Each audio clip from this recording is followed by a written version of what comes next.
Good morning students, कैसे हैं आप लोग। चलिए, चैप्टर नंबर 1 हमारा फिनिश हो चुका है।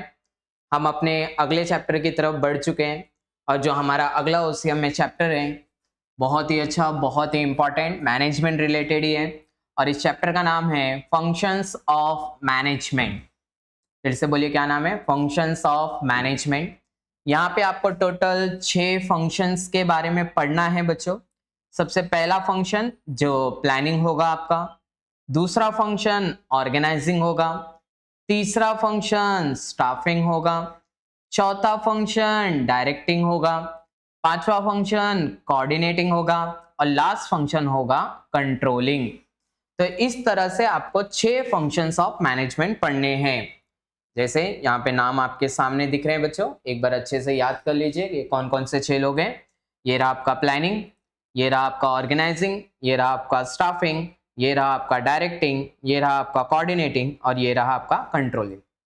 ये 6 के 6 फंक्शंस में एक ही क्वेश्चन सबसे कॉमन है और वो आपसे पूछा जाएगा इनके इंपॉर्टेंस। या तो एग्जाम में पूछा जाएगा, आप एक्सप्लेन कीजिए इंपॉर्टेंस ऑफ प्लानिंग, या तो importance of organising, importance of staffing, directing, coordinating, controlling. और सबसे अजीब चीज ये है बच्चा कि हर एक इंपॉर्टेंस के 10 पॉइंट है, तो 6 फंक्शंस के हो गए 60 पॉइंट्स, 60 पॉइंट्स ऐसे हो जाएंगे। तो बच्चों के लिए थोड़ा टफ टास्क हो जाता है। तो ऑलमोस्ट सारे प्रोफेसर्स इसके साथ, ये टेक्निक के साथ जाते हैं। मैं नहीं चाहूंगा, सारे प्रोफेसर्स यही करते हैं, हम भी यही करने वाले हैं। वो है कि ये जो 60 पॉइंट्स हैं इसको शॉर्टकट में लाके आपके लिए 10 पॉइंट्स में कवर कर दिया जाता है कि 10 कॉमन पॉइंट्स आपको बता दिए जाते हैं ताकि एग्जाम में कोई भी आपको फंक्शंस के बारे में पूछे तो आप ये 10 में से वो पॉइंट्स लिख सकते हो। आपको 60 पॉइंट याद करने की जरूरत नहीं है। ऐसा नहीं है कि हम लोग इसके 10-10 पॉइंट नहीं पढ़ेंगे, हम पढ़ेंगे। आपके पास पूरा ऑप्शन है। आपको लगता है कि नहीं, हम मुझे हर एक का इंडिविजुअल का 10-10 पॉइंट पढ़ना है, आप उसके साथ भी जा सकते हो। या तो सबका कवर अप करके, मिक्सअप करके हमने 10 पॉइंट बनाया है, एंडिंग में उसका एक लेक्चर हो जाएगा। आज के लेक्चर का हमारा टारगेट होने वाला है वो है प्लानिंग। तो अच्छे से दिमाग में याद रखिए बच्चा, आज का हमारा लेक्चर का टारगेट है प्लानिंग। तो पहले प्लानिंग को समझने का टारगेट करते हैं कि प्लानिंग मतलब क्या होता है। तो प्लानिंग में आपको सबसे पहली चीज जो आपको नजर आने वाली है बच्चा, कि आपको कुछ लाइन आपके दिमाग में बिठानी है, आपको अच्छे से दिमाग में बैठनी चाहिए। तो मेरे साथ आप पढ़ेंगे, आप लोग देखिए, पढ़िए। सबसे पहले आपको लिखा है कि planning is the basic function of management. Objective में याद रखिएगा बच्चा कि प्लानिंग सबसे बेसिक फंक्शन है। बेसिक मतलब जितने भी फंक्शंस ऑफ मैनेजमेंट है उसमें सबसे पहला फंक्शन, सबसे बेसिक फंक्शन, जो बेस है, जिसके दम पे आगे फंक्शंस काम करते हैं, वो प्लानिंग है। तो ये पहली लाइन है, याद कर लीजिए। दूसरी लाइन क्या बोलता है? Every functions of management is based on planning. तो जितने भी ऑर्गेनाइजिंग फंक्शन है, स्टाफिंग फंक्शन है, कोऑर्डिनेटिंग फंक्शन है, डायरेक्टिंग फंक्शन है, कंट्रोलिंग फंक्शन, सारे के सारे फंक्शन प्लानिंग के ऊपर ही बेस्ड है। अगला बोलता है it include deciding the things to be done in advance. Done in advance, planning का मतलब ही है हम चीजों को डिसाइड करते हैं जो फ्यूचर में करना है। एडवांस में हम डिसाइड करके रख लेते हैं कि फ्यूचर में ये चीजें करनी है। जैसे फॉर एग्जांपल, आप लोग में से बहुत सारे लोग ऐसे होंगे जो गारंटेड पिकनिक गए रहेंगे। तो पिकनिक जब जाते हैं बच्चा, तो 1 दिन पहले, 2 दिन पहले, कुछ लोग 1 हफ्ते पहले से ही दिमाग में प्लानिंग करना चालू कर देते हैं कि भाई हमको क्या कपड़े लेके जाने हैं, बस में किसके बाजू में बैठना है, वहां पे पिकनिक में जाने में के बाद किसको झूला झूलाना है, किसके साथ स्लाइड पे जाना है, कहाँ कहाँ मस्ती करनी है। ये सारी चीजें पहले से एडवांस में डिसाइड कर ली जाती है। तो इसी को कहा जाता है प्लानिंग करना। अगला अगर हम लोग देखें तो अगला हमारा है नेक्स्ट वाला पॉइंट, जो हमें कहता है कि planning is a detail programme of future courses of action. मतलब प्लानिंग में हम सारी चीजें डिटेल में प्लान करके रखे रहते हैं कि हमको फ्यूचर में क्या क्या कोर्स ऑफ एक्शन करना है, क्या क्या चीजें करनी है। जैसे आपके स्कूल में पिकनिक के लिए बोले रहेंगे सुबह 6 बजे आना है, 6:30 बजे बस यहाँ से निकल जाएगी, 2 घंटे में हम रिसोर्ट में पहुंच जाएंगे, 10 बजे हम लोग एंट्री कर लेंगे, उसके बाद हमें नाश्ता मिलेगा, फिर उसके बाद उड़ी मारना है, फिर लंच होएगा, फिर उसके बाद कपड़े चेंज करके फिर 6 बजे निकल जाना है। मतलब पहले ही हमको बता दिया जाता है कि फ्यूचर में क्या क्या चीजें हम लोग करने वाले, क्या क्या एक्शंस हमारे थ्रू होने वाले। तो वही बात है बच्चा कि प्लानिंग का मतलब ये एक डिटेल प्रोग्राम है हमारे पास फ्यूचर कोर्स ऑफ एक्शन के लिए, ठीक है। नेक्स्ट सबसे इंपॉर्टेंट चीज है कि top level management is concern with planning, कि प्लानिंग करने का जो काम है वो टॉप लेवल मैनेजमेंट के पास ही हमेशा रहने वाला है, गारंटीड उनके पास ही रहने वाला है।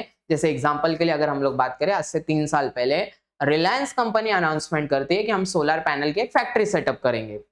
अब उस फैक्ट्री को सेटअप करने के लिए 75,000 करोड़ का बजट रखा जाता है। अब 75,000 करोड़ का ये बजट रखा गया, वो फैक्ट्री बनाने का प्लानिंग किया गया, सोलर पैनल की फैक्ट्री बनाने का प्लानिंग किया। तो सवाल आता है, क्या ये प्लानिंग, क्या ये डिसीजन रिलायंस कंपनी के वॉचमैन ने लिया रहेगा? तो इसका आंसर निकल के आता है नहीं नहीं सर, कैसे वॉचमैन कैसे डिसीजन लेगा? इसका decision guaranteed top level management ने किया रहेगा। Board of directors, CEO, chairman, ये सारे लोगों ने मिलकर लिया रहेगा। वही है कि टॉप लेवल मैनेजमेंट हमेशा प्लानिंग से कंसर्न रहता है। आगे सबसे इंपॉर्टेंट चीज बोलता है कि planning is a intellectual process of logical thinking and decision making. कि प्लानिंग ऐसा नहीं कि आप कोई भी इंसान जो दिमाग से पैदल है, जिसका दिमाग काम नहीं करता, दिमाग घुटने में उसका, वो लोग नहीं कर सकते प्लानिंग। प्लानिंग एक इंटेलेक्चुअल प्रोसेस है, इंटेलिजेंस आपके पास होना चाहिए, तभी आप प्रॉपर प्लानिंग कर सकते हैं। जैसे एग्जांपल के लिए, आप में से ना जाने कितने ऐसे बच्चे होंगे जो 11th से ही उनको मालूम है, चीजें क्लियर है इन फ्यूचर उनको क्या करना है। कुछ बच्चों का प्लान होगा सर सीए करना है, कुछ बच्चों का सीएस होगा, कुछ बच्चों का सीएमए होगा, प्रोफेशनल कोर्सेज। एक एग्जांपल से बात करें तो वो बच्चे इस चीज पे नहीं फोकस करते कि नहीं भाई पहले हम 11th कर लेंगे, फिर 12th कर लेंगे, फिर एफवाई करेंगे, फिर एसवाई करेंगे, फिर टीवाई करेंगे, उसके बाद ये सब सोचेंगे। नहीं, प्लानिंग एक इंटेलेक्चुअल प्रोसेस है और इंटेलिजेंट लोग ही ये काम करते हैं कि वो 11th से ही सीए की स्टडी थोड़ी थोड़ी चालू कर देते हैं, स्टार्ट कर देते हैं, सीएस की स्टडी करना चालू कर देते हैं, सीएमए, किसी को गवर्नमेंट एग्जाम में जाना है तो उसकी स्टडी वहीं से स्टार्ट हो जाती है। वो इंटेलिजेंट लोगों को काम है ना सर, इंटेलेक्चुअल प्रोसेस है वो। आपको इंटेलिजेंस उस लेवल का चाहिए रहता है, और आपकी थिंकिंग कैसी होनी चाहिए सर? लॉजिकल थिंकिंग होनी चाहिए, और साथ में क्या आना चाहिए? Decision making. तो प्लानिंग करना एक इंटेलेक्चुअल प्रोसेस है, वो भी लॉजिकल, हर चीज लॉजिकल होना चाहिए। जैसे कोई भी क्रिकेट टीम अगर पहले खेलने जाती है क्रिकेट, तो पहले टीम मीटिंग होता है, टीम मीटिंग में चीजें डिसाइड की जाती हैं, वो प्लानिंग की जाती है। जैसे मुंबई इंडियंस खेलने जा रही है तो पहले चीजें डिसाइड हो जाती है कि हाँ भाई जसप्रीत बुमराह है वो हमारे लिए बॉलिंग करेंगे, हार्दिक पांड्या है वो हमारे लिए ऑलराउंडर है, वो बैटिंग बॉलिंग दोनों करेंगे, रोहित शर्मा सर है वो हमारे लिए बैटिंग करेंगे, पहले से प्लानिंग होता है। लेकिन अगर ऐसा प्लानिंग किया जाए कि नहीं जसप्रीत बुमराह है वो बॉलिंग है, नहीं आज इनको हम बैटिंग पे उतारेंगे, तो ये गलत डिसीजन होगा। दीपक चहर है वो बॉलिंग करता है, आज उसको हम बैटिंग पे उतारेंगे, ये गलत डिसीजन होगा। रोहित शर्मा सर है आज उनसे हम विकेट कीपिंग कराएंगे, ये गलत डिसीजन होगा सर। ये इलॉजिकल डिसीजंस होंगे। तो आपको जो भी डिसीजन लेना है वो लॉजिकल होना चाहिए, सबसे इंपॉर्टेंट। और उसके बाद कहता है, बहुत ही अच्छी बात ये यहाँ पे कही उन्होंने कि planning is deciding in advance. सबसे इंपॉर्टेंट चीज क्या क्या चीजें एडवांस में डिसाइड करते हैं? What to do, how to do it, when to do it and who is to do it. 4 चीजें हम एडवांस में डिसाइड कर रहे हैं। सर कब से हम बात करें कि डिसाइड होता है, डिसाइड होता है, डिसाइड होता है, आखिर क्या डिसाइड होता है? सबसे पहली चीज what to do. What to do का मतलब होता है क्या करना है। उसके बाद है how to do it. How to do it का मतलब होता है कैसे करना है। फिर उसके बाद है when to do it. When to do it मतलब कब करना है। और लास्ट है who is to do it. Who is to do it मतलब कौन करेगा। तो कितने सवालों के जवाब मिले हमें? 4। पहला सवाल what to do. What to do मतलब क्या करना है। हाउ टू डू इट कैसे करना है। व्हेन टू डू इट कब करना है। Who is to do it. Who is to do it मतलब कौन करेगा। ये सारी 4 चीजें हम प्लानिंग में डिसाइड करके रखते हैं। लास्ट में हमें कहा गया कि planning is the basic requirement of any organisation for the survival, growth and success.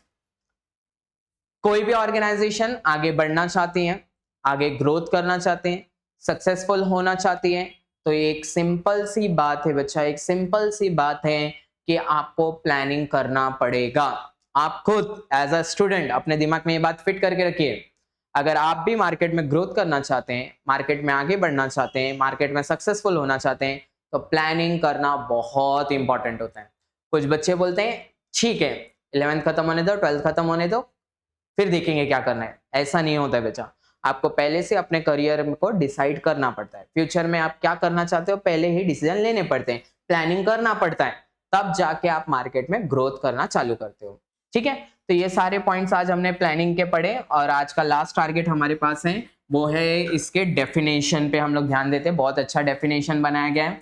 तो डेफिनेशन बोलता है कि planning is the process of establishing goals and a suitable course of action for achieving these goals.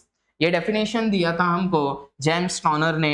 उन्होंने बहुत clear cut words में बोला कि planning का मतलब है कुछ गोल सेट करना, कुछ टारगेट सेट करना कि हमको ये अचीव करना है।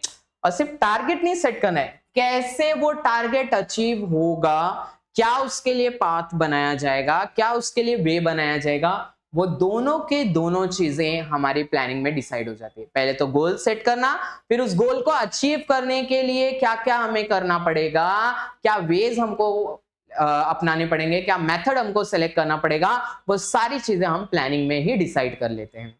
तो ये आज हमने पढ़ा प्लानिंग का इंट्रोडक्शन। हम लोग नेक्स्ट लेक्चर में इसके इंपॉर्टेंस के ऊपर बात करेंगे। बच्चों ईमानदारी से पढ़ते जाइए। ये जो पॉइंटर्स मैंने पढ़ाए हैं इस तरह के, ये आप अच्छे से पढ़ लीजिए। ये आपको जस्टिफाई में काम आएगा। और आपको भी मालूम है क्वेश्चन नंबर 6 जस्टिफाई 4 मार्क्स के लिए होता है। इसी तरह के आपको पॉइंटर्स लिखने रहते हैं और आपको लिखते ही 4 मार्क्स मिल जाते हैं। तो अच्छे से पॉइंटर्स याद कर लीजिएगा। मिलते हैं नेक्स्ट लेक्चर में, तब तक अपना ख्याल रखिए। बाय दोस्तों।